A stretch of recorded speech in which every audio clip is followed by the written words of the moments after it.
$19,200. You're starting out in the world fresh and idealistic with an awful lot of student loan debt, more than doubling in the U.S. Over the past decade. You don't have to drag that debt around for decades, especially if you make the right moves from the start. Now, Lynnette Khalfani joins us now to tell us how to do that. She's the author of this. The book name is fantastic, Zero Debt for College Grads.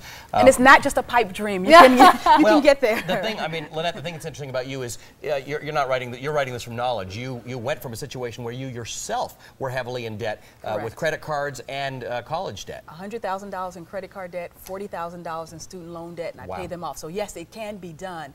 And you know, for a lot of families right now, it's not easy because when you think about it, students come out of school and the student loan debt issue is clearly a huge one. Like we said, almost $20,000. But they've also got credit card debt, startup costs for, you know, buying a new wardrobe to look the part at work. Sure. Some of them relocate, you know, utilities to hook up on their apartment, et cetera, et cetera. So the challenge is not just the student loan debt, but it's also managing your finances in the context of everything else you have to pay. And you have to be smart and you have to hustle to try to make sure that you don't get out of school with all this debt, something that's going to drag you down, really, in your early days in your career. You've got some tips.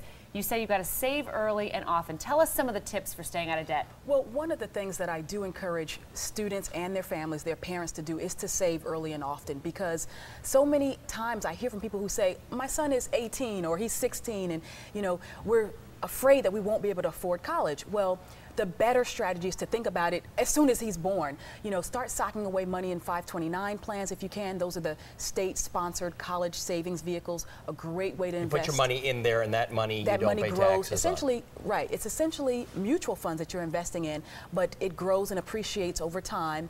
Professional money managers look after it, so you don't have to worry about it, that kind of thing. But it really is a great way to save. And frequently, you know, so often we put aside money or we spend money on the kid's birthday, holidays. You know, tell your family, listen, I've opened a 529 plan for my son or daughter, and let them make contributions. I'd be much more willing to do that. You hear that, Grandma and Grandpa? We're counting on you. And they want to. A lot of times family members want to, because we all know that making an investment in our kids' future is something for the family, something for our community, for the country, really, because you're helping somebody to increase their earnings potential, to be a productive member of society. We all want our kids and our community members to be better educated. You also say to look for different ways to finance, different sources of financing, and also to always negotiate. I mean, I kind of feel like I don't really have a lot of leverage. Well, I don't think people know that when you get a college financing plan that you can negotiate. And this is one of the biggest myths about college financing. First of all, yes, to answer your question, seek every other alternative before you turn to the loan market. So that means scholarships, grants, paid internships for the students, work study, and then of course any finances that the family members can contribute. But let's say you get a financial aid package and they offer you X amount in loans and then other parts in grants or work study, other types of things. If you have two colleges that have offered you two different packages, go to the college of your choice, your number one choice, of course, and say, listen, this other school has offered me a better financial aid package. What can you do? Can you match or beat this? Believe it or not, a lot of schools will in fact alter, absolutely, they'll alter their financial aid package, especially if it's for a student who's hot and in demand that they really want to come to that university. So don't be afraid to ask. The issue, though, of being able to look for other sources of money other than just the normal loan application, it's exhausting, it's complicated, it's not in one central place. Sure, it's time consuming, no question about it. And for a lot of young people that I talk to, they say, I applied for this scholarship and I didn't get it. Applying for a scholarship is not enough. I mean, you really have to say, I'm going to apply for at least 7, maybe 10, a dozen or more. That's the way that you increase the odds of getting the financing that you'll need.